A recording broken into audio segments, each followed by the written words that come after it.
안녕하세요. 이혜란입니다. 오늘도 박상봉 박사님을 모시고 유럽발 한국 뉴스를 알아보도록 하겠습니다. 우리가 참 슬프지요. 한국에서 이렇게 한국의 뉴스를 유럽을 통해서 들어야 되니 이게 나랍니까?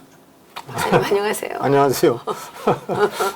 너무 실망하지 마시고 좋은 날이 오도록 이렇게 노력하도록. 그래도 우리가 유럽발 뉴스라도 들을 수 있으니 또 다행이죠. 여름이죠. 이게 한 가지 이제 1989년에 이제 독일에는 동독이 아주 나라가 아주 크게 격변의 시대를 겪기 시작한 것이 이제 89년 여름이거든요. 아, 그렇군요. 근데 우리가 이제 고르바초프의 소련의 개혁개방 정책을 이제 1980년대 후 중반이죠. 85년 글라스노스트 페레스트로이카. 그 이후에 이제 동구권이 이제 다 체제 개혁 변화로 이렇게 나서는 그런 시기죠. 동독은 조금 늦게 이제 나서게 되는데 이제 1989년도 여름에 어떤 일이 있었냐면요. 이제 그 헝가리에 아무래도 이제 자꾸 동독이 자꾸 동요하고 국민들이 자꾸 불만을 토로하니까 이제 서독과의 국경은 보다 철저히 차단을 했죠. 많은 사람이 물론 뭐 서독으로 탈출했지만 그렇게 되니까 이제 동독 사람들이 어딜 가냐면 주변 국가로 가는 겁니다. 체코나 뭐 헝가리나. 왜 가겠어요? 뭐 거기 살아가는 게 아니고 그쪽에서 이제 탈출의 길을 모색하도록 그렇게 이제 갔었죠. 근데 1989년 여름에 7월경에 헝가리와 오스트리아 국경에서 범유럽 유니온이라고 하는 단체가 평화 축제를 행사를 했어요. 뭐 이제 동구권에 서배주의 국가들이 다 참여를 했죠. 여기에 이제 동독 청년 600명도 이제 참여를 했습니다. 헝가리, 뭐 체코, 루마니아 뭐 이런 다 폴란드 이런 청년들이 이제 주로 참석을 했습니다. 이 행사를 위해서 헝가리가 오스트리아 국경을 3시간 정도 개방을 한 겁니다. 국경에서 행사를 하도록. 근데 그 행사 끝나고 동독 청년 600명이 오스트리아로 싹 넘어간 거예요. 오스트리아. 600명이 모두 예외 없이. 그 오스트리아가 이제 북한 말로는 오지리예요. 오지리죠. 오지리. 그 오지리는 뭐 굳이 헝가리 국경을 통제하지 않았거든요. 헝가리는 오스트리아 국경을 이제 통제를 했었지만 오스트리아로 600명이 넘어간 사건이 터지니까 서독의 콜 총리가 이제 외여 특사를 보냈죠. 그래갖고 뭘 했겠습니까? 당시에 네메츠 총리하고 기율라 호른 외무상에게 이제 접근을 해서 헝가리가 앞으로 오스트리아 국경을 통제를 하지 말아라. 가능하면 개방을 해서 동독인들이 그를 거쳐서 서독으로 올 수 있도록 좀 도와달라. 헝가리도 당시에 이제 개혁 작업하고 체제 전환하고 그러니까 돈도 필요하고 하니까 서독이 막강한 또 재정적 지원도 하고 결국 고민을 많이 했죠. 오스트리아가. 뭐 그때 이제 동독은 또 가만히 있었겠어요. 헝가리 정부를 향해서 가서 우리는 형제 국가다. 사회주의 형제 국가인데 어떻게 국경을 개방할 수 있느냐. 근데 결국은 그 국경을 헝가리가 개방을 했죠.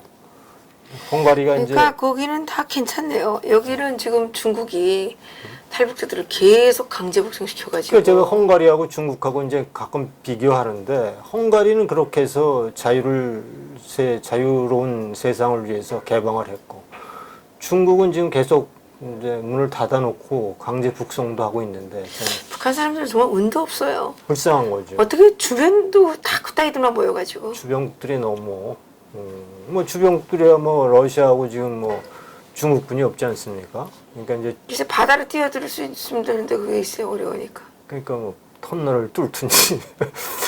근데 그렇게 돼서 이제 어쨌든 헝가리가 사실은 서독의 손을 들었죠. 그래서 이제 결국은 이제 가을에 9월 중순경에 헝가리 국경을 개방을 합니다. 여기가 이제 북한 말로 웬구리아예요. 웬구리아. 웬그리? 웬그리아. 웽그리아. 예, 헝가리가. 여기 이제 그 웽그리아. 예, 동유럽에서 제일 먼저 개방한 데죠. 그렇죠. 예. 그래서 이제 9월 달에 개방하라고 이 루트로 11월 말까지, 11월, 예. 10월 말까지, 9월 10월. 중순에 이제 개방을 했고, 10월 말이면 한 달 한 보름 정도, 예. 이 기간 동안에 24,000명이 넘어옵니다. 소독으로. 예. 벌금 2만 24,000명.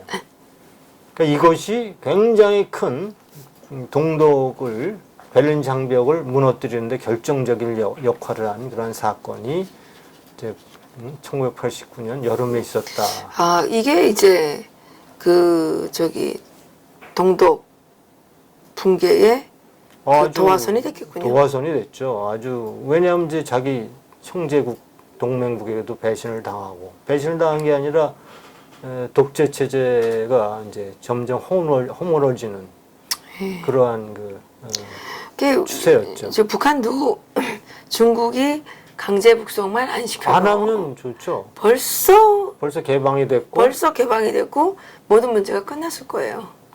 공산 독재가 허물어질 수 있었던. 그렇죠. 그래서 오히려 저는 중국이 지금이야 저렇게 강력하게 독재 공산 체제를 유지하고 있지만 또 앞으로는 어떻게 될지도 모르는 거 아닙니까? 정말 중국도 시진핑 주석에 대해서 상당히 기대를 좀 했었거든요. 그렇죠. 그 사람 자체가 뭡니까 이게 탄압당했던 처벌당했던 사람이잖아요. 탄압당했다. 예, 탄압당했던 사람이잖아요. 그래서 저 사람은 좀 다르지 않을까 이렇게 생각했는데 생각보다 상당히 좀 달라요. 네, 이게 권력을 잡아보면 권력이라는 건 그런 건가 보죠. 근데 중국도 이제 앞으로 미국과의 아니 거기다 막 황제가 됐잖아요 이번에.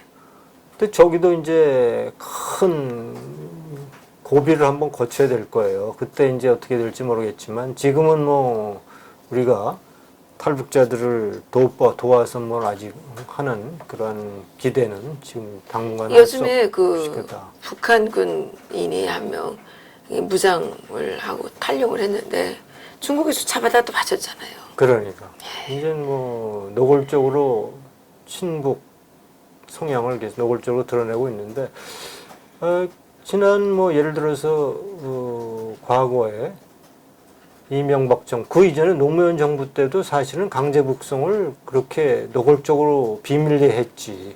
그리고 상당히 많은 탈북자들이 중국을 거쳐 들어오지 않았습니까? 그랬죠. 네, 점점 더. 근데 이 시진핑 체제가 아주 강제 북송을 많이 하는 것 같아요. 그렇죠. 아주 노골적으로 지금 막아서는 것 같은 생각이 네. 들죠. 아, 이게 헝가리가 이렇게 자유 통일 독일이 되는데 결정적 역할을 했네요. 근데 그때 헝가리의 기울라 호른이 외무상이었어요. 외무상이었는데 네. 이것을 결정하는 과정, 과연 헝가리 오스트리아 국경을 개방할까, 헝가리가 이것을 결정하는 데에 너무나 힘들었다는 고백을 합니다. 왜냐하면 동독에 또 압박이 있고 그래서 그 사람이 책도 하나 냈어요. 내가 경험한 자유라는 책을. 그러니까 이 사람 자유주의자였군요. 기울라 호른 게 자유주의자가 됐죠 나중에는. 그 책에 이제 그런 것들을 잘 이제 기록해 놨죠. 자기가 이런 결정을 하기까지의 고뇌 그리고 당시에 동유럽의 광범위하게 불어닥쳤던 변화의 바람, 개혁의 바람 이런 거에 대한 내용을 잘 기술한 책을 그 사람이 쓴 게 있습니다. 내가 경험한 자유라는 책이죠. 지금은 이제 작고에 저도 이거 좀 읽어봤으면 좋겠네요. 네, 그거 한번 우리나라 번역돼 있을 겁니다. 한번 찾아보면. 그래요. 예. 아주 좋은 책이라고 생각이 듭니다. 그러게요. 지난주에는 이제 폼페이오 장관이 후속 실무회담을 위해서 평양을 방문했다가 사실은 빈손으로 이렇게 이제 돌아왔다는 보도가 지금 있어서 그게 빈손이 있어요? 갖고 간 게 없잖아요. 그러니까 아니 트럼프 대통령 편지만 갖고 왔는데 김정은이 편지 받아왔으면 빈손이 아니죠. 그렇죠. 하여간 뭐 우리가 아직까지는 이것은 여기에서 호사가들이 너무 막말을 하는 것 같아요. 근데 이렇게 생각해 보세요. 예를 들어서 국내 이제 뭐 많은 사람 뭐 일부 평론가들이 이것은 뭐 트럼프가 완전히 완패한 것이다 이렇게 얘기하는 사람들도 많고. 아니 게임이 아직 끝나지도 않았는데. 그 게임이 안 끝난 거죠. 네, 게임 중이에요 지금. 이제 이렇게 생각해 보죠. 만약에 트럼프가 이 북핵 협상이 이대로 종결된다고 하면 어떤 현상일까요? 예를 들어서 그러면 이제 그럼 이란 핵 폐기한 것도 다 무효가 되는 거죠. 그러니까 김정은이 트럼프를 갖고 노는 거죠. 그렇죠. 그리고 트럼프는 민주당, 그러니까 미국의 민주당과 미국의 언론들로부터 완전히 바보가 되는 거죠. 그렇죠. 또 가뜩이나 지금 뭐 씹고 싶어서 난리인데 그냥 그대로 넘어가겠습니까? 더 큰 문제는 뭐냐면요. 이대로 되면 불량 국가들, 북한과 같은 불량 국가들이 너도나도 핵을 개발하는 거예요. 그렇죠. 뭐 이러한 파키스탄 뭐 이러한 핵 도미노 현상 때문에 트럼프가 이렇게 물러서면 트럼프가 아니죠. 이건 미국 대통령도 아니고 패권국 미국의 이미지를 완전히 망가뜨리는 대통령으로 기록될 건데 그렇게 자존심 강한 트럼프가 여기서 끝내겠습니까? 글쎄요, 저는 뭐 게임이라는 거는 이제 끝까지 뛰어봐야 하는 거기 때문에 지금은 관망하는 게 좋겠다라는 생각이고요. 그 폼페이오 장관 보니까 폼페이오 장관은 자기 입장을 항상 얘기한 거예요. 그 북한은 또 자기 입장을 얘기한 거예요. 그죠? 물론 기대한 만큼 뭐 빠르게 이렇게 일이 진행되지 못하는 점에서는 지금까지는 아니 그거 기대했습니까? 김정은은 아니 그렇게 해서 갔으면 지금까지 핵이 되지도 않았죠. 아 예? 그렇잖아요. 어쨌든 그래서 이제 2라운드가 이제 기다리고 있는 거죠. 그런 의미에서 우리는 너무 실망할 필요 없다고 생각합니다. 실망할 그리고 필요 없다. 트럼프 대통령이 늘 얘기하는 것처럼 나는 돈 하나도 준 거 없다. 그렇죠. 네. 이 사람은 나름대로 자기 페이스대로 물론 뭐 조금 지연되는 면은 있지만 자기는 자기 페이스대로 북한 문제를 끌고 갈 것이다. 저는 그렇게 생각을 하고 그런 오명을 뒤집어 쓰는 대통령으로 절대로 트럼프는 그렇게 주저앉지 않을 것이다라는 생각이 트럼프가 아니라도 그렇죠. 그렇게 할 수밖에 없어요. 저라도 그렇게 할 수밖에 없어요. 아니 내가 힘이 있고 아 그럼요. 무기가 있고 권력이 있고 있는데 저렇게 일방적으로 다 한다고 그렇게 단지 이제 걱정이 좀 되는 부분은 뭐가 있냐면 이 김정은이 이 자식은 지가 지금 오너잖아요. 종신직. 예, 이건 종신직의 아니지요. 세습을 연구불명. 종신직이라고 믿고 있는 거지. 아, 어쨌든 지금 현재는 종신직이잖아요. 아니 뭐 얘가 무슨 그 북한의 지도자로 또를 아무런 근거도 없어요. 태어났다는 것 밖에는. 걔가 무슨 뭐 뛰어난 지도력을 보여주기로 했습니까? 걔가 뭘 한 게 있어요? 걔는 그냥 김정일의 아들이었다. 김정일은 김일성의 아들이었다. 이거 때문에 거기 간 거 아닙니까? 그러니까 지금 자기는 종신직이고 어쨌든 거기는 뭐 선거를 하나마나 그냥 김정은으로 찍어줘야 되는 그런 어떤 불변의 법칙이 있는 곳이고 저기 트럼프 대통령은 11월 선거도 해야지. 너 2년 후에 또 선거해야지. 트럼프는 제가 잠깐 성격을 말씀드리면 뭐 우리나라에서는 뭐 노벨 평화상에 눈이 어두웠다 이런 비판도 하는데 이 사람은 이스라엘 수도도 예루살렘으로 옮기고 미국 대성안도 예루살렘으로 그냥 옮겨버린 그런 인물이에요. 세계가 뭐라 그러던 노벨상 못 받죠. 노벨 평화상을 만약 염두에 뒀다면 그런 행동을 할 수가 없죠. 그 이란 핵 폐기 마찬가지죠. 폐기했는데 그런 의미에서 그렇게 섣불리 트럼프를 판단하는 것은 한미 관계에도 좋지 않다 이런 생각을 들고 또 하나 이 과정에서 우리가 주의 있게 볼 부분이 뭐냐면요. 폼페이오가 평양을 떠나서 한국으로 오지 않았어요. 왜? 일본을 갔거든요. 예, 그 일본하고 동맹국이니까. 뭐라고 얘기했냐면 미국과 일본이 연대해서 북한 핵과 미사일 문제를 해결하자고 그랬거든요. 한국은 없었습니까? 한국은 없었어요. 그렇죠. 우리가 통상적인 그동안의 관례를 보면 폼페이오는 한국을 왔어야 돼요.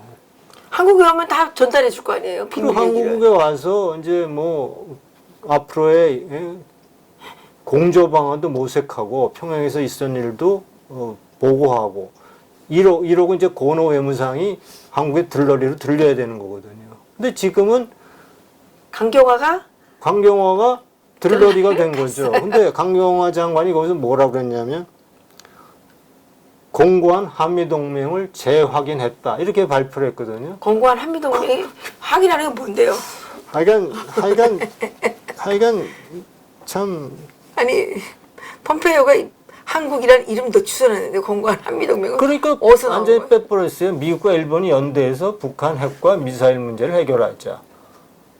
그거 완전히 한국은 들러리 쓴 거 아닙니까? 이제 결국은 뭐 혈맹인 한미동맹은 말 장난에 불과한 거고 실질적으로 폼페이 행동 속에서 이제는 한미동맹은 별로 중요하지 않아 기대할 게 없다는 것을 읽을 수 있고 또 하나 폼페이오는 한국에 와봤자 트럼프 대통령, 문재인 대통령이 반기지도 않을 것임을 아마 알았을 거예요. 매티스 장관 오셨을 때 매티스 장관 아프다고 어디 갔잖아요. 아니 아프게 감기 몸살로 예. 안 만나는 것은 만나기 싫다는 거 근데 아니에요? 김정은이하고 문재인 짠 거 아니에요? 아니 오히려 더 가깝죠. 아니요. 김정은도 폼페이오 장관 갔을 때 어디로 사라졌잖아요. 똑같아 하는 행동. 똑같아요. 약속했나? 그리고 그 다음에 바로 하노이로 갔거든요. 예. 하노이, 베트남은 뭐죠? 베트남. 조카 통일되잖아요. 베트남이 특징이 있어요. 베트남이란 나라가 1975년에 예. 이제 어쨌든 평화협정을 체결하고 무력 적화 통일되지 않았습니까? 그렇죠. 그리고 나서 20년 동안 이제 독일 언론에 이제 그게 난 얘기인데 이게 이제 독일의 디짜이트라는 신문인데요. 예. 7월 8일자에 베트남은 1975년도에 이렇게 적화 통일 이룬 이후에 20년간 미국과 적대국이었어요. 예. 근데 1995년도에 이제 관계를 정상화하고 친미 국가가 됐습니다. 그 이후로 물론 뭐 베트남의 특징이 있죠. 베트남은 반중입니다. 반중. 그렇죠. 중국 애들이 거기서 뭐 까불까불했다간 예. 몰래 맞고 쫓겨나는 게 이제 베트남의 정서인데 그 이후에 반중 친미 국가로 이제 된 이후에 지속적인 민간 투자가 일어나고 이제 뭐 경제 번영이 이제 지속적으로 이루어지고 있는 곳이죠. 우리의 삼성전자의 본부도 해외 본부도 사실은 중국에 있었다가 베트남으로 2, 3년 전에 이제 완전히 옮겼던 그러한 이제 베트남이죠. 근데 이제 도쿄에서 폼페이오가 이제 하노이로 간 겁니다. 베트남 하노이 가서 뭐라고 했냐면 북한은 베트남의 모델을 좀 닮아갈 수도 있을 것 같아요. 베트남 모델을 추천한다. 이제 그거 위험한 발언이에요. 그거는 베트남 공산당 국가 아닙니까? 그러니까 이제 베트남, 그러니까 리비아식을 이제 격렬하게 이제 반대하니까 베트남의 미끼를 이제 던지는 거죠. 그러면 이제 친미국가가 되라 이런 얘기죠, 사실은.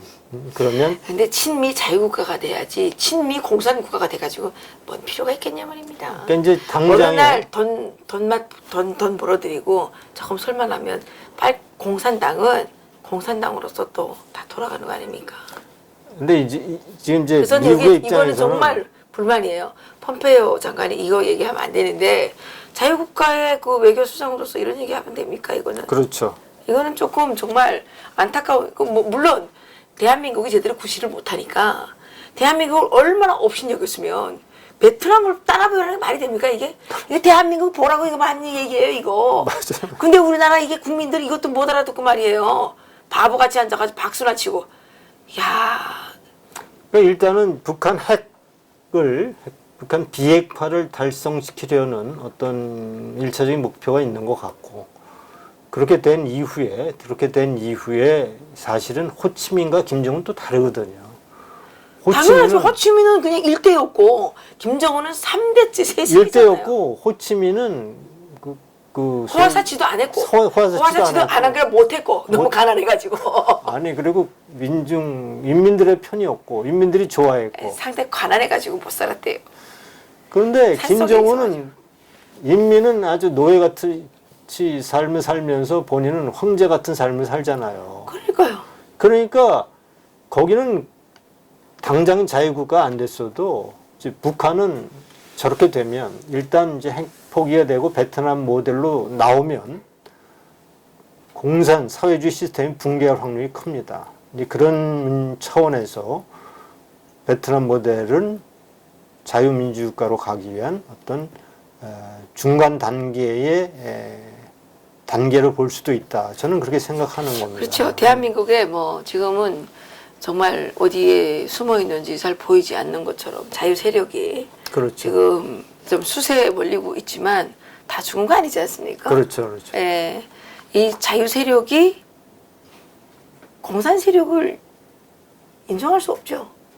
우리가 목숨을 걸고 피를 흘리더라도 그렇죠. 공산 세력하고 싸워야 되는 거죠. 그렇죠. 예, 그러니까 그런 의미에서 저는 베트남하고 다르죠. 여기는. 아니 저는 왜 어떤 생각을 하냐면 북한 사람들은 일단 개방이 돼버리면 김정은 체제의 그 악몽을 너무나 현실적으로 오랫동안 고통받고 깨달았기 때문에 그 체제를 용납하지 않을 거리라는 생각입니다. 북한 그 호치민 베트남과 달리. 그러니까 김정은은 절대 개방을 안 하는 거죠. 그렇죠. 그러니까 이 자식이 죄송합니다만은 이 자식이 트럼프 대통령 만나서 사진 한 장 찍고 아 내가 그래도 미국 대통령 누가 만나서 이렇게 사진 찍었다 이렇게 이제 그 과시를 하고 나서 지금 그 지할 짓 다 하고 있잖아요. 그리고 숨어버리고. 아니 근데 지금 이제 지난번에 우리가 한 2주 전에 이렇게 얘기를 드렸습니다만은 이제 그 러시아 방송 독일에 주재하고 있는 러시아 방송 RT 더이칠란트라고 하는 방송이 어떤 얘기를 했냐면 오랫동안 북한의 관광업을 맡아서 해왔던 사람들을 인용해서 이렇게 얘기를 한 겁니다. 지금 가보면 평양에 반미 구호가 사라졌답니다. 반미 선동 선전 포스터가 모두 사라졌대요. 그거는 이제 대외적으로 보여주는 거고요. 그리고 어쨌든 실질적으로는 내부에서는 지금 더 강하게 그 교육을 하고 있는 겁니다. 그러니까 교육을 해도 아니 북한 사람들이 교육한다고 교육을 교육한다고. 근데 그 구호를 써붙인 거나 맨날 불러다가 그거 교육하는 거나 각각 같은 거라는 거예요. 그런데 이번에 저희들이 무슨 조사를 하나 했는데 조사를 하나 해보니까 그 특수부대 출신들 여기에 이제 그 미국에 대한 그 감정 이걸 물어보니까 한국에 대한 감정은 많이 바뀌었는데 반미 감정은 바뀐 게 없어요. 근데 쪽으로 엄청 지금 교육한다니까요. 그러니까 이제 바뀐 건 없지만 어쨌든 뭐 미국하고 만나고 이런 거 그거는 지금 바깥에만 이제 살짝 그렇게 미국만 속이면 그러니까 겉만 속이면 된다, 위성만 속이면 된다 이 생각이고 실제 군인들을 동원해서 신천박물관 아시잖아요. 신천박물관 강제 관람시키고 그다음에 영화 시료 투쟁하고 이제 그런 면이 없지 않은데 실제로 보세요. 지금 말이죠. 지금 달러가 외화가 고갈이 돼갖고 해외 공간에 월급도 못 번다는 거 아니에요. 글쎄 그건 그런데 그건 반미 그 감정하고 관계없는 거예요. 아니 그러니까 어쨌든 김정은 체제가 영원할 수 없음을 이제 얘기하는 겁니다. 이제 그러니까 이렇게 트럼프 대통령이 절대로 경제 제재 해제하면 안 되고 끝까지 밀어붙여서 김정은이 제일 마지막에 말라 죽겠죠. 그게 문제죠. 김정은을 말려 죽여야죠. 그래서 어쨌든 우리는 그러한 시나리오도 얼마든지 지금 제시되고 있고 정말 죽겠으면 그 시나리오로 대로 따라올 수밖에 없게 되는 상황도 절대로 배제해서는 안 된다. 일단 그렇게 되면 북한 주민들은 이제 외부 세계의 정보를 얻게 되고 이 시스템이 얼마나 잘못됐고 우리가 얼마나 노예같이 살았다는 걸 인식하는 순간 그 파괴력은 루마니아나 뭐 이 정도의 파괴력이 된다고 그렇죠. 될 수도 있다 이런 생각을 좀 하게 되는 거죠. 최근에 저희들이 그 리버티 코리아 포스트가 네, 그 북한에서 북한 당국이 직접 찍은 그 영상물을 네, 단독으로 입수를 했습니다. 입수를 했는데 그 이제 보니까 근데 여기 뭐냐면 여기다 이제 그 영국 깃발, 영국? 깃발 이렇게 십자가 이렇게 네. 그런 깃발 그려진 옷, 영어 상표가 붙은 옷 이거 입었다고 얼마나 달달달달 복받으면서 폭로하고 그 사람 다 숙청됐을 거예요. 적교가 동가 뭐 이렇게 됐을 거예요. 그렇게 지금 강하게 안에서는 처벌을 하고 있어요. 그러니까 구호 없어진 거 가지고 북한이 김정은이 변했다. 이거 절대로 믿으시면 안 되는 겁니다. 김정은이 스스로 변하진 않아요. 절대 김정은이 스스로 변할 리가 없죠. 그 변하도록 만들어가는 거를 아니 어느 공산 독재가 어느 독재자가 스스로 지금은 변하려고 하는 시도도 보이는 게 없어요. 이제 그대로 만들고 있고 그 다음에 반미 선전 그대로 하고 있고 그러니까 그 유해 발굴도 지금 뭐 해놓았다 그러는데 아직 돌아간 건 없죠. 그렇죠. 동물 편지도 모르잖아요. 걔네들 맨날 거짓말쟁이들이니까. 그러니까 그 일각에서 나오는 그 걱정이 뭐 그렇게 너무 뭐 근거 없는 건 아니라고 생각하지만 트럼프 대통령과 그 지금 폼페이오 장관이라든가 이런 분들이 북한은 거짓말쟁이이기 때문에 이자들에게는 절대로 속으면 안 된다는 거를 단단히 각성을 하고 그렇죠. 협상을 해야 한다는 거 우리가 뭐 좀 그러니까 말씀을 드리고 싶은 거죠. 그러니까 잘 아시겠지만. 역사적으로 독재자가 스스로 개혁 개방으로 나선 예는 찾아보기 어렵습니다. 결국은 강요된 개혁 개방, 그렇죠. 강요된 이제 변화를 기대할 수밖에 없는데 한 가지 재밌는 거는 7월 4일이죠. 7월 4일. 예. 이제 폼페이오가 세 번째 평양을 들어가기 전에 뉴쥐리 신문, 스위스의 뉴쥐리 신문에 이제 안드레아스 류슈라고 하는 이제 안보문제 전문가가 이렇게 이제 칼럼을 썼는데요. 이제 사실은 트럼프에 대해서 트럼프가 잘못됐다는 거를 이제 어떤 표현을 했냐면 트럼프가 역사책에 앞으로 트럼프는 싱가포르 회담을 앞으로 바보와 기만의 회담이었다고 역사책에 기록될 수도 있을 것이다 라고 하면서 트럼프에게 경고장을 날린 겁니다. 그러니까 무슨 얘기냐 하면 지금처럼 그렇게 김정은에게 끌려가는 모습을 보인다고 한다면 당신이 만든 싱가포르의 회담의 작품은 앞으로 역사책에 바보와 기만의 역사로 기록될 것이다. 이렇게 이제 한 거거든요. 쓴 거거든요.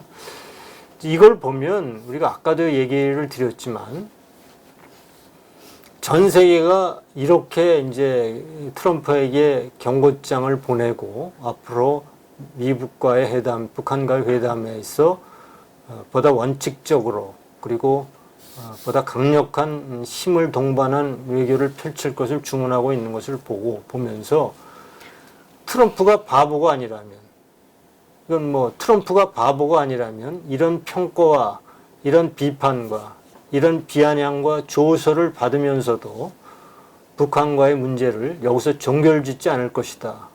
저는 그렇게 생각합니다. 그래서 지금까지 6월 10일 이후에 싱가포르 미북 정상회담 이후에 지금까지 진행되어 온 이 회담은 전반전이다. 그렇죠. 근데 이게 문제가 지금 문재인이가 이거 지금 중재한다고 지금 뒷따라서서 그랬는데 지금 어디 간지 없었어요. 근데 지금 미국과 북한 간의 관계를 보면 지금 한국은 지금 완전히 코리아 패싱이에요. 아니 운전자 한다 그러더니 운전자는 뭐 툭 튕겨나갔나요? 그러니까 늘 말로만 한미동맹이고 말로만 뭐 운전자죠. 구체적으로 실질적으로 현실적으로 드러나는 과정 행보를 보면 한국은 빠져 있어요. 문재인이라는 사람은 그러니까 툭 튕겨나간 것처럼 보여요. 이 이너 서클 속에 보이지가 않아요. 그 중국도 무시하고 문재인도 김정은도 자기 마음대로 다루고 트럼프도 푸틴도 무시하더군요. 푸틴도 무시하고 이번에 인도 총리도 무시하더군요. 밥도 한 끼 안 사주고. 그러니까 이렇게 지금 이런 상황이라는 가는 곳마다 왜 헌방하죠? 사실은 우리가 혈맹이라고 하는 한미 동맹에 미국으로부터 받은 은혜가 있지 않습니까? 독일도 봐도 일본도 보세요. 그렇게 미국에 철저하게 당하고 원자폭탄까지 두드려 맞고 독일도 미국의 공격에 쑥대밭이 됐지만 미국의 은혜를 저버리지 않아요. 이 사람들은. 이 나라들은 미국과의 공조가 얼마나 국가 이익에 절대 꼭 필요한 것인지를 뭐 누누이 강조해도 모자랄 정도로 최근 행보 속에 드러나지 않습니까? 독일인들은 이제 설문조사 결과 88%나 되는 사람이 미국과의 군사 공조가 꼭 필요하다라는 얘기를 하고 있고, 일본은 뭐 아주 아베 총리가 정말 굴욕적이다 하다시피 트럼프와 가까이 지내려고 있고, 트럼프 미일 동맹을 강조하고 있는 그러한 상황이 아니겠습니까? 이번에도 사실은 참 폼페이오로서는 참 일본에 가서 응원도 받고, 그리고 일부 위로도 받고, 또 힘도 같이 규합하고 미일 연대를 통해서 북한과 북한 핵과 미사일을 해결하자. 한국이 빠진 걸 보고 저는 참 큰일 났다 싶을 정도. 한국에 오면 뭐 보수까지 달라붙어서 욕하는데 뭐. 그러니까 한국에 오면은 싶었어요. 보수 우파라고 하는 평론가들도 그렇게 대놓고 트럼프를 싸구려 정치인으로 몰아세우는 것만큼은 정말 자제해야 된다, 이런 생각을 합니다. 어쨌든 우리가 동맹국의 대통령으로서 그들이 하는 일에 참 인내를 갖고 기다려주고 응원해주고 후원자가 돼야지, 문재인 정부 같이 반미처럼 행동을 하는 것은 절대 우리 국익에 도움이 되지 않겠다, 이런 생각을 좀 합니다. 그렇죠. 지금 뭐 문재인 정권은 그 반미 시위를 계속 부추기고 있고 그렇잖아요. 그렇죠. 반미 시위 부추기고 있고, 그다음에 뭐 정전 선언을 계속 하려고. 그 정전 선언 그렇게 해가지고 되는 거예요. 우리 저기 김일성이가 전쟁을 일으켰으니까 보상도 받고 그래야 되는 거 아닙니까? 중국에서도 그렇죠. 받고. 그렇죠. 중국, 러시아가 다 거기에 동맹으로 같이 했으니까 거기서 다 전후 보상을 받아야 되는 거 아니에요? 정전선언 평화협정 얘기하면 미국이 콧방구나 끼겠어요. 더 큰 문제는 지금 이렇게 미국 간에 어떤 긴장감이 팽배하고 이렇게 지금 정말 스트레스가 쌓일 정도로 삿바싸움이 심하고 참 골머리를 썰고 있는데, 아니 뭐 군용기를 동원해서 북한 가서 뭐 농구 시합하면 뭐 그건 법에 어긋나는 거 아니에요? 민간인이 그 군용기 막 타도 됩니까? 대통령이 결정하면 되는 겁니까? 그렇게 말이죠. 그건 요즘은 북한하고 똑같아요. 왜냐하면 뭐든지 대통령이 지시하면 북한도 그렇거든요. 법이라는 게 없어요. 그냥 김정은이가 그냥 죽여 하면 죽이고, 김정은의 말이 법이거든요. 그리고 어떤 일에 있어서 막 그냥 검열 그룹바만 내려오면 다 끝나요. 검열 그룹바. 요즘에 여기도 다 검열 그룹바만 내려오면 다 끝나더라고요. 그렇죠. 이게 뭐 유식하게 말해서 TF, 태스크, 버스. TF. TF만 내리면 끝나잖아요. 모든 걸 어떻게 다 TF로 해결합니까? 그 북한의 그 그룹바라는 게 이제 여기 말하면 TF거든요.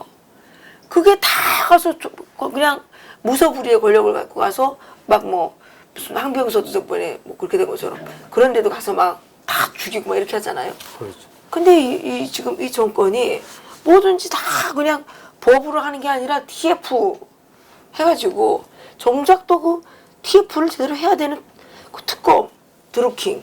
아니 그거는 왜 특검이 시작된 지 얼마 되지도 않았는데 벌써 선거 때리면 어떻게 하는 거예요?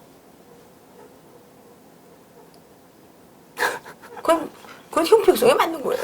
그렇죠. 이게 뭐 법이에요? 밥이에요? 뭐 상당히 참 좌편향된 모습이죠. 법인지 밥인지 모르겠어요. 그렇게 어쨌든 대북 제재가 풀리지도 않았는데 그렇게 뭐 군용기 막 타고 가고. 그리고 통일농구 농구 한 번 하면 통일되는 것도 아닌데 통일농구라고 그러고 거기다가 뭐 통일부는 보십시오. 뭐 벌써 뭐 남북 경협에 뭐 지금 뭐 대단해요. 대단한 그 열의를 갖고 이게 뭐 그 응? 던정이들이 왔다리 하고 120조가 가야 된다면서요? 모르겠습니다만 보통 어디서 나와요? 예? 하여간 그런 어떻게 보면 전혀 한미 공조가 전혀 이루어지지 않는 그런 일방적인 행보를 하고 있으면서도 한미 동맹은 굳건하다. 이런 말 서비스, 립 서비스만 하고 있는 과연 이 정부를 참 어떻게 믿고 안심하고 살아야 되는 건지, 대한민국 안보는 뭐 굳건한 것인지 뭐 아주 걱정이 앞선다 할 수밖에 없습니다. 요즘 보면 문재인 대통령이 하는 말은 다 반대로 들어야 돼요. 한미동맹은 굳건하다 그러면 한미동맹은 전혀 지금 문제가 많다는 거고 일자리 걱정하지 말아라 그러면 일자리 문제가 너무 많은 거고 그러네요. 예?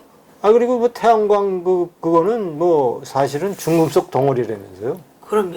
그게 이제 우리 전 국민이 이따이 병이라는 게 있습니다. 그게 그 중금속 그 오염으로 인해서 근데 그 일본 말로 이따이라는 게 아주 몹시 아픈 걸 이따이라 그래요. 그래서 그 너무 아프기 때문에 병 이름이 이따이 병입니다. 그게 이제 우리나라 전 국민이 걸릴 수 있다니까요. 암보다 더 무서워요. 암은 그렇게 막 쑤시거나 아프진 않잖아요. 이건 막 아파서 고통스럽기가 짝이 없거든요. 그게 전 국토에다가 이게 북한에 무슨 단학법 만든다고 뭐 가뜩 해놓은 것처럼 가뜩 뭐 호수나라가 집 만들어놨더라고 하늘에서 내려다보면. 그러니까 그런 아니 환경론자들이 많은 거기 아니에요?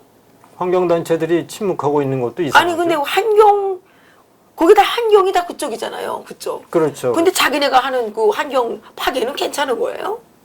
아니면 고속철도 하나 넣었는데 무슨 도룡뇽 죽는다고 막 그 3조인가 5조인가 그 손해나게 했잖아요. 맞아요. 예. 아니 근데 이건 왜 가만히 있어요? 이것도 아마 몇백조 돈 뜯어낼 거예요 아마. 뭐 이권 사업이죠 이것도 어쨌든. 그쵸? 그러니까 이런 행보 하나하나가 사실은 반미적이고 한미 공조와 전혀 무관한 것이고 그리고 어떻게 보면 친북적인 모습도 보여요. 친북적인 모습. 북한하고 똑같죠. 친북이 아니라 이퀄 북한이에요. 이퀄 북한. 이러한 행태를 계속하면 사실은 참 대한민국의 미래가 참 암울하다 이렇게 뿐이 얘기할 수 없겠네요. 북한의 대변인이잖아요. 예. 그 요즘에 그 이만갑 거기까지도 이설주 여사 뭐 이렇게 안 말하면 잘린대요. 아 그래요? 경고받는데요. 아니 이설주가 조그만 여자애를 무슨 여사라고 불러요. 그래서 좀 나이를 먹어야 여사라고 그러는 거야. 아니 그건 그렇지 지금 전부 김정은 위원장이라고 그래요. 날 보고는 얘란 씨라고 그러잖아요. 근데 왜 날 보고 여사라고 그래야지 왜? 트럼프는 트럼프라고 그러고 김정은 위원장이라고. 그러니까요. 아니 그 조그만 애들한테 뭐 하는 짓이에요? 모두 체면도 없고 어떻게 체면이 없어요? 그런 지침도 내려보낸 모양이죠. 그 지침이 내려왔으니까 그러겠죠. 보도 지침인가요, 그것도? 아니 그래서 탈북자들이 이만감에 나갔는데 이만감에 나가는 애들이 거기서 김정은 이렇게 말하면 경고받는데요. 그 이설주 여사, 김정은 위원장. 어쨌든 참 지금 추세가 너무나 급격하게 과거의 가치들이 다 한꺼번에 무너져 내리는 이러한 것들을 보면서 참 큰일 났다 이런 얘기 싶습니다. 그리고 이 폼페이오의 이번에 매티스 지난 국방장관의 방한 때도 그랬고 폼페이오의 일정을 쭉 챙겨보면 사실 한미동맹은 이제는 더 이상 작동하지 않는 것과 같은 이러한 모습들을 행보 속에서 읽어낼 수 있어서 참으로 앞날이 걱정스럽다 이렇게 평가할 수 있겠습니다. 하와이에서 또 소식이 왔는데 그 6.25 그 참전 희생자들 있잖아요. 네. 그 묘지가 하와이하고 거기 있대요. 워싱턴 DC에만. 네. 그 원래 다 워싱턴 DC를 가져가야 되는데 막 그 유해가 부패가 돼서 하와이 에다가 이제 그 안장을 했는데 이게 이제 해마다 한국 정부가 비용도 지원하고 그 한국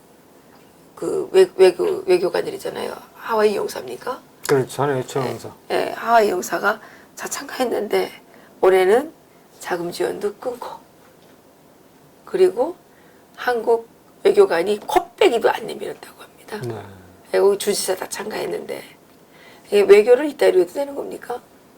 참 이게 지금 우리나라의 모든 이러한 사회적 갈등과 문제들이 다 분단으로 인해서 발생하는 문제들인데 정말 우리나라가 이제 자유민주적인 통일을 이룰 때까지는 참 미국의 힘이 정말 절대적이라고 볼 수 있습니다. 독일도 마찬가지였고 미국을 등지고 우리가 자유민주 통일을 절대로 이룰 수 없다는 것을 우리가 다시 한번 좀 염두에 두고 그때까지라도 주한미군을 철수하라고 요구하기보다는 정말 통일을 이룰 때까지만이라도 한미동맹을 좀 굳건히 지킬 수 있는 그런 좀 우리 민심이 좀 됐으면 좋겠다 이런 생각을 합니다.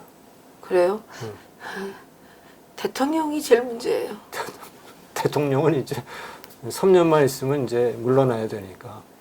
3년 동안 너무 길지 않아요? 1년 지났는데 이렇게 지금 전 국토가 파괴가 되고 있는데 이거 어떻게 되는 이제 거예요? 뭐 이렇게 되면서 이제 또 학습하고 배우고 또 깨닫고 이렇게 하면서 발전해 가는 거니까 너무나 이렇게 했죠.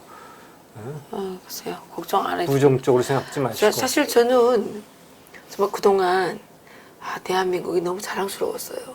근데 요즘은 대한민국 국민에게 창피해요. 이제 뭐 그 순간을 이제 넘어가는 겁니다. 그런 거. 너무 창피해요. 과정이니까. 근데 그 해외에 계시는 그 교포들이 그런 얘기를 많이 하더라고요. 그리고 요즘에 그 영주권을 가지고 이제 왜 그 시민권을 취득하지 않았던 한국 그런 사람들이 사람들이 많았는데 시민권- 요즘에 한국 국적을 포기하는 사람들이 급격히 확 늘어났다는 겁니다. 대한민국의 미래를 좀 어둡게 보는 거죠. 그래도 그분들은 글쎄 국적이라도 포기할 수 있는 그 형편이라도 돼서 다행이지만 아니, 우리는 이거 어떻게 합니까? 아니죠. 우리가 이제 이렇게 우리는 여기 함정에 빠져가지고 그것이 그렇게 해서는 안 된다는 거를 자꾸 좀 얘기를 하고 우리 자꾸 여론을 불러일으키고 그래서 바른 길을 자꾸 찾을 수 있도록. 이따 병이나 이제 걸려야 되고. 그러면 안 되죠. 아니 그 우리 아파트에도 써붙였어요. 300만 원씩 후원해 줄 테니까 그 태양광고 깔으라고 신청하라고. 전 국민을 이제 아주 그 중금속 오염에 그 카드미움 오염에 뭐 이런 거 막 이제 막 다 이제 뭐 국민들도 저것이 어떤 문제점이 있는가 그렇게 좀 이제 점점 이제 깨닫게 되니까 4대강 문제 있다고 그 난리를 치면서 그 태양광은 뭐죠? 우리가 이제 예전부터 항상 우리는 홍수 걱정을 했거든요. 예, 그 지금 홍수 걱정하죠. 항상 언제부턴가 홍수 얘기를 안 해 쑥 들어가요. 이제 그게 4대강 때문에 그렇죠. 이제 그런 건데 뭐 우리 어렸을 때는 정말 뭐 한강이 넘치느니 많으니 뭐 저기 제가 금방 탈북해서 갔을 때 영성강 해마다 홍수 났어요. 그래서 그러니까. 야, 이 나라는 이상하다 야. 아니 더 홍수 나면 더 고치야지 왜 맨날 같은데 여기서 계속 홍수 나는데 가만히 나. 그랬는데 어느 날부터 홍수가 없었어요. 근데 지금 계속 그 4대강을 문제를 지금 삼고 있잖아요. 그렇죠. 그러니까 모든 그 과거의 보수 우파 정권을 그 행각을 하나하나 적폐라는 이름으로 지어가는 것 이런 것들은 사실은 보기 좋지 않죠. 이거 태양광 이거야말로 이거는 역사책이 기록하고 역적들로서 이게 처벌을 해야 될 거예요. 전 국토를 어떻게 그렇게 오염시켜가지고 그 우리 미래 세대가 이제 이따의 병이나 걸리게 하고 말입니다. 그 이름도 이따이. 이름이 그게 이따이예요. 그게 너무 아파가지고 그 일본 사람들이 아주 아픈 거를 이따이 그러잖아요. 그래요? 네. 그래서 거기서 나온 이름입니다. 너무 아파서 이따이라고. 너무 아파서. 네. 근데 이제 우리가 모두 다 이제 이 따위 병에 걸려가지고 이제 고통을 자, 받을 때는 늦은 거죠. 이제라도 이제 그런 것들이 좀 더 이상 태양광 그렇죠. 사업들이 진척되지 않도록 그렇게 힘을 모아야 될 것 같고. 뭐 오늘은 뭐 거기까지 할까요? 거기까지 할까요? 네. 그리고 우리 지금 그 자유통일 칼리지 우리 학장님이시잖아요. 네. 예, 뭐 그 학생들이 자꾸 막 들어와가지고. 아, 그래요? 예. 지난주에도 또 새로 또 막 등록하신 거예요. 그러니까 자유통일 칼리지가 6월 23일 날 우리가 개교를 했는데요. 당시에 뭐 저희들이 사실은 방송에서 좀 모집을 했고 하는데 정말 전국에서 많은 분들이 동참해 주셔서 뭐 엄청난 좀 인기 속에 이제 학교가 진행되고 있는데 추가로 계속 그렇게 등록하는 분들이 계시다고 하니까 반가운 그러니까 일입니다. 한 가지는 그 요즘에 예멘 난민이 지금 폭증하지 않습니까? 그렇죠. 예, 그래서 우리나라에서 그동안 베트남의 그 무력 공산 통일에 대해서는 계속 그 얘기를 많이 해서 그래도 어느 정도 사람들이 베트남은 좀 알고 있는데 예멘 통일은 전혀 모르고 있잖아요. 근데 그 예멘 통일이 그 연방제 통일이지 않습니까? 명실공히. 그러니까 지금 문재인 하겠다는 게 연방제 통일이지 않습니까? 그게 이제 이렇게 됐죠. 연방제 통일, 그렇죠. 그러니까 남북 예멘이 서로 대화를 통해서 합의하에 이렇게 배분해. 대통령은 북예멘, 그리고 부통령은 남예멘, 그리고 장관은 5명은 뭐 그쵸. 북예멘, 4명은 남예멘 이렇게 배분했어요. 그래가 아주 합의하에 아주 평화적으로 통일을 이뤘죠. 그렇죠. 근데 지금 문재인 대통령이 맨날 하겠다는 게 연방제 통일 하겠다는 거 아닙니까? 그러면 그 내전이 지금 24년 동안 일어났는데 예멘 통일에 대해서 관심이 많아요. 그래서 그거 강의 하나만 들었으면 좋겠다. 네, 네. 이렇게 얘기하시는 분들도 계시더라고요. 아, 그래요. 그래서 제가 오늘 드리고 싶은 말씀은 그 예멘 통일이 이번 주죠? 그렇죠. 이번 주죠. 이번 주. 예, 이번 주 토요일 날. 토요일인데 혹시 그 예멘 통일에 대해서 관심이 있으신 분들은 장소가 넓으니까 그 한강이만 그날 하루만 와서 들으셔도 관계가 없다. 문의해 보시고 참석하도록 예, 일단 예. 참석하셔도 된다. 아니 문의가 많이 오더라고요. 예멘 통일만 등록을 미처 못했는데 예멘 통일만이라도 좀 들을 수가 없겠느냐. 예, 뭐 우리가 뭐 연속해서 이렇게 나가는 게 아니라서 그렇게 들을 수도 그렇죠. 있잖아요. 다음 주는 이제 예멘 통일. 이번 주죠. 이번 주 이번 주 토요일이죠. 토요일이 예멘 통일이니까 그 좀 정말 꼭 듣고 싶으신 분들이 계시면 오셔서 들어도 좋겠다라는 말씀을 좀 네. 드리고 싶어서 알겠습니다. 얘기한 겁니다. 그리고 이제 이게 이미 지났기 때문에 이제 다음에도 이제 2기, 3기가 진행될 테니까 이번에 놓치신 분들은 그렇죠. 다음 기회에 또 등록해 주시면 그러니까 8월쯤부터는 또 모집을 좀 해야 되지 않을까 싶습니다. 그렇죠. 이제 새롭게 예, 10월 달. 2기 예, 2기 2기. 프로그램을 이제 만들어서 또 예. 여러분들에게 소개하도록 하겠습니다. 예, 오늘도 수고하셨습니다. 네, 감사합니다. 예, 고맙습니다.